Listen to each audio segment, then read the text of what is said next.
I have 5 ways where you can save miles per gallon in your 100 series Land Cruiser.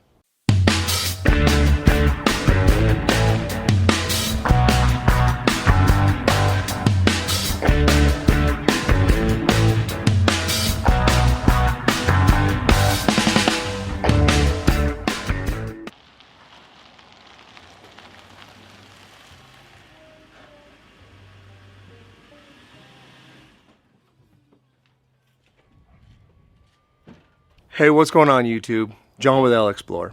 So today I have 5 reasons why we're gonna save how we're gonna save miles per gallon in these crazy times that we're living in while owning a 100 series Land Cruiser.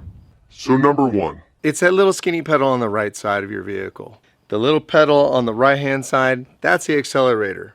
That right there determines how much fuel is put into the motor. So if you lighten up on that right foot of yours, you should save a substantial amount of fuel. Number 2. Air pressure. Check the air pressure of your tires. Yes, you probably went off on the trail and you deflated those tires down to a comfortable 20 to 25 PSI. Well, hey, when you get back on the road, get those things back up to the manufacturer specs, or do what I do.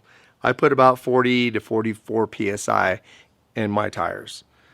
But look at what the manufacturers recommend. And be careful in the rain. Now the biggest one of all. And I recommend that everybody do this regardless of what the fuel prices are and regardless of what kind of miles per gallon you want. Maintenance.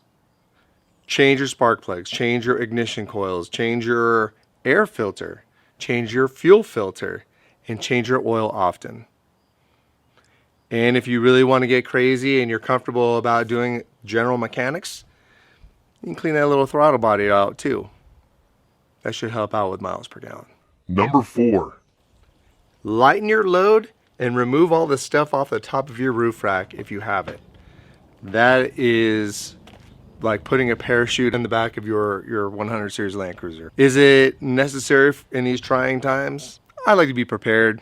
So I might take off my awning and a couple other things, but the fridge pretty much stays in there. It would be a little bit of a pain in the butt to remove it. But if you daily drive this thing and you're like, hey, maybe I'll overland when the prices come down, probably wouldn't be a bad idea to lighten your load and make your vehicle a little more aerodynamic.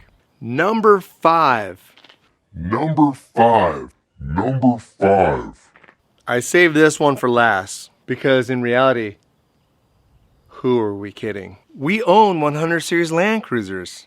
They're not known for having good fuel economy. Not at all. So if you wanted that overland vehicle that had good fuel economy, I mean, maybe a Subaru. But for the most part, when you add in all the equipment that you need, all the camping stuff, all your clothes, food, water, yeah, that you're just adding weight. So, but as a daily driver, yeah, you could use a 100 series Land Cruiser, but we all know it's not built for MPGs.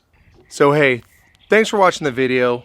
You know, if you have any other fuel saving ideas for the 100 series Land Cruiser, please leave a comment down below.